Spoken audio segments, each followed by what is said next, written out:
Aloe vera গাছের উপকারিতা অনেক বেশি।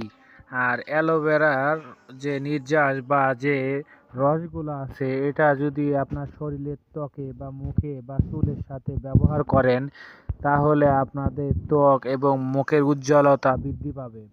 তাই আমরা প্রতিনিয়তই অ্যালোভেরা মাথার চুলের সাথে মাখাবো এবং পানি দিয়ে শরবত করে খাওয়ার চেষ্টা করব।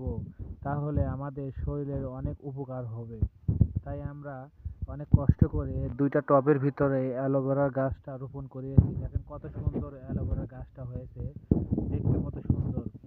সাধারণত আমরা জৈব সার দিয়ে অ্যালোভেরার গাছটা রোপণ করি। জৈব সার বলতে বোঝায় গরুর গোবর বা বিভিন্ন ধরনের শাকসবজি পচার যেইগুলো জিনিস সেগুলো দিয়ে আমরা রোপণ করতে পারি। এতে আমাদের অ্যালোভেরার গাছের কাণ্ড পাতা এবং ভিতরকার যে দানাটা এটা অনেক পুষ্ট হয়।